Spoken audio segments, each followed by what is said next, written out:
Na companhia do diretor e dramaturgo Marcos Damasceno, da atriz Rosana Staves, né? Vocês da companhia Staves e Damasceno. E num momento muito especial, hoje é uma estreia, uma pré-estreia, né? De Nebulosa de Baco, aqui reinaugurando esse espaço belíssimo. Aqui passou por uma reforma ampla do Teatro 1, do CCBB, e também comemorando 35 anos de CCBB, né? Então imagina a emoção de vocês, não só de estar nesse espaço aqui, uma peça nova, mas num momento tão icônico da história do CCBB.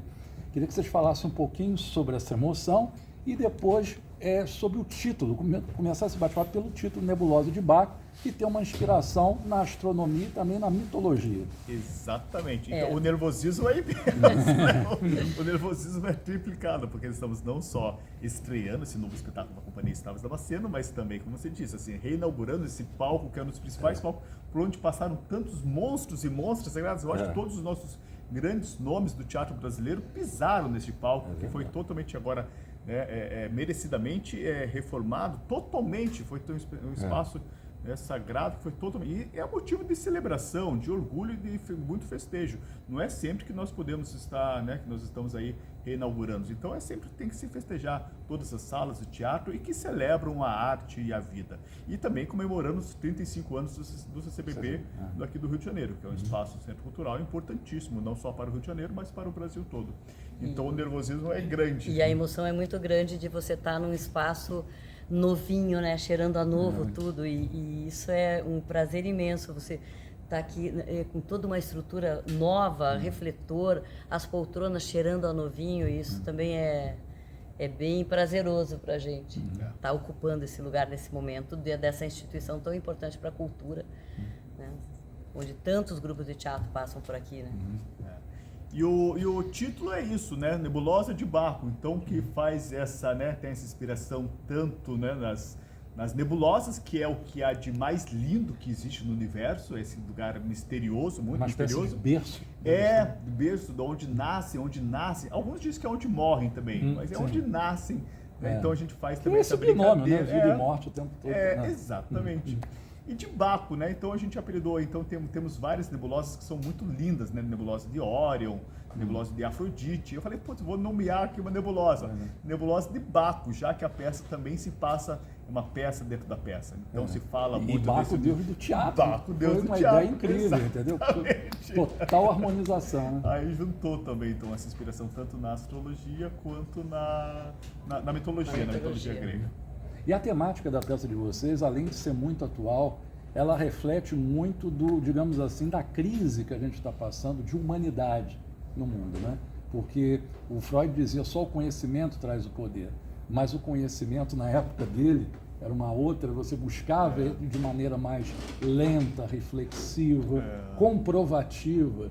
Hoje, numa época de IA, de inteligência artificial, que não é só inteligência artificial, tudo é muito artificial, eu imagino que vocês pegaram de maneira muito sagaz esse mote para abordar esse tema tão instigante que todos estão vivendo hoje em dia. E traz essa angústia, porque na verdade isso é um excesso de informações que se imaginava que fosse trazer maior conhecimento, mas não, esse excesso de informações tem nos deixado cada vez mais confusos em relação, a gente não sabe mais o que é verdade, o que é fake, o que é artificial, né? Tudo é artificialidade. Então é essa confusão. Então a peça fala muito dessas manipulações, a gente não sabe se as informações são manipuladas. Então se fala muito dessas manipulações também, manipulações tanto então por esse bombardeio que nós temos de informações, quanto também se fala de algumas manipulações também e abusos também de poder, às vezes manipulações mentais de pessoas próximas a gente, que faz com que a gente também fique confuso até sobre quem nós somos e sobre os sentimentos que nós temos em relação a tudo, em relação às pessoas com as quais são próximas a gente, com as quais convivemos, e em relação aos sentimentos que sentimos. E também fala sobre manipulações aqui também que nós temos que fazer nós mesmos para que acreditemos em nós mesmos. E no caso aqui específico das atrizes, as manipulações que elas têm que fazer em suas mentes para que elas acreditem nas personagens. Nas personagens. Das verdades inventadas. Nós estamos no momento de cheio, o que mais temos são verdades inventadas. Né? São atrizes em conflito com as próprias personas dentro dela.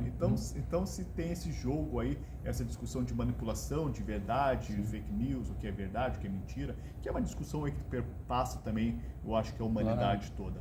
Mas hoje nós temos especificamente essas questões muito das manipulações e de fakes, né? Mentiras que são colocadas como verdades e andam por aí vestidas, né? Mentiras que andam por aí vestidas de verdade. E pior que hoje em dia justificam violências extremas e até genocídios, né? Exatamente. Isso pelo mundo. Né?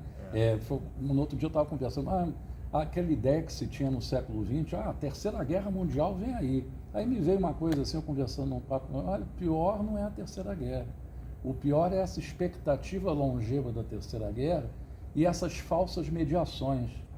Essa ONU, que é uma espécie de rainha da Inglaterra, que só aparece ali para o evento, e as mortes estão e os civis. Então, a gente está numa perspectiva muito cruel. Já está acontecendo, né? Sim.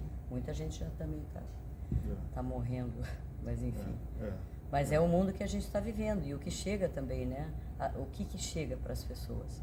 O que a pessoa, que grupo que ela consome de notícias? Então, o que tem acontecido muito é isso, você se vê se debatendo com uma outra pessoa que enxerga a situação de maneira muito diferente. Tem gente até está achando que não está acontecendo nada, que é tudo mentira. Então, a peça fala muito sobre essas coisas também. E também essa questão desses espelhos, né, que a gente se coloca, como a gente se vê, como o outro nos vê, como a sociedade nos vê, como você vê o outro. A peça também fala muito sobre essa questão que a gente está vivendo hoje, que é essa de se colocar no lugar do outro, essa questão dessa empatia. Então, que a gente está perdendo isso, né? Cada um está cada vez mais olhando para o seu umbigo. Mas é também uma celebração, né? Também. A peça é uma celebração e principalmente a arte, a vida, e especificamente às atrizes, aos atores. Ainda mais, né? Festejando essa reinauguração desse palco, eu acho que por onde pisaram aí tantos grandes nomes, celebra as atrizes, os atores, como esses seres repletos de mistérios, como são as nebulosas, mas que nos enchem de vida. Claro. E como é que foi esse encontro para a montagem dessa companhia Estados Damasceno? A companhia, então, estamos aí, se deu o surgimento, o nascimento da companhia há 21, já indo para 22 anos. 22 anos atrás, quando a gente se encontrou. Quando nos encontramos, o primeiro espetáculo foi o espetáculo de conclusão do curso da faculdade, da Faculdade de Artes do Paraná, né? E aí onde tinha convidado, no qual convidei a Rosana Estaves, que aceitou o convite, não sei como.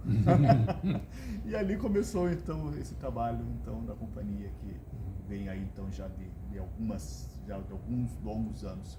E essas identificações estão entre os mistérios do teatro, aquele olho no olho que vocês assim, não, eu vou com essa pessoa. Entendeu? Esses encontros, aí quando a gente encontra, quando acontece... É o que Jung chamava de coincidências significativas, as sincronicidades. E quando a gente encontra, quando tem esses encontros, a gente tem mais a se grudar, e que são encontros que tornam a vida mais... que a vida é difícil, né? Então, esses encontros que tornam a vida mais fácil, ou pelo menos mais gostosa, né? De se encarar e de se viver. Tornando a caminhada um pouco mais leve. Né? E uma coisa bacana é que uma das últimas peças apresentadas aqui no CCBB foi a Aforista, né? E que trabalhava, estava vendo a questão das escolhas.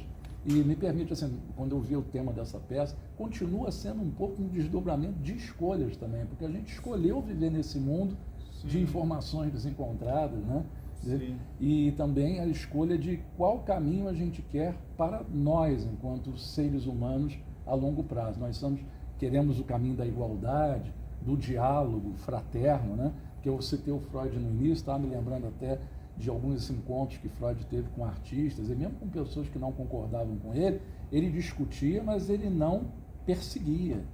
Ele não cancelava, como hoje em dia, né? O Jung, por exemplo, é uma coisa curiosíssima. Ele com o Jung manteve uma correspondência de 30 anos. E ele não encontrava pessoalmente, mas ele escreveu mais para o Jung do que para os amigos. Então, que grande inimigo é esse, né? Que você escreve mais para o inimigo do que... Então, eu acredito que vocês estão dando uma continuidade incrível nisso, porque é um tema que está se desdobrando agora uma nova peça, uma nova temática. Né? Sim. É uma continuidade. E esses, porque hoje em dia também muita radicalidade, muita intolerância, né? Então, eles são ótimos esses encontros, assim, esses encontros que discordem, mas que nos levem a avançarmos, e não a nos... E eu acho que no espetáculo de teatro também, eu acho que o nosso trabalho é isso. Se não para tornar as pessoas melhores, mas pelo menos lutar contra esse embrutecimento, né? Contra a estupidez que às vezes vem, né? Contra o embrutecimento que às vezes vem imperando. Então, o teatro, a arte é para isso. Não nos tornar pessoas melhores, mas pelo menos menos estúpidas. Perfeito.